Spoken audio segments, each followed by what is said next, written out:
வெளிச்சத்தில் மழை வரும்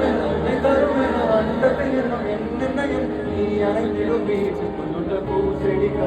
கலைகள சுருங்குடியுடன் இரு மகன்கள் இதை வழங்கிட இதை அருள் கடகடவென கவிதைகள் என கலை வளர்ந்ததும் அவர் மறுத்ததும் மறுமுறை ஒரு முறை உன் இரவிய கிடைக்கணும் அவர்களுக்குமே முகம் கொண்ட இரு மகன்களை இதை அருளிட அனைவரும் அழகிய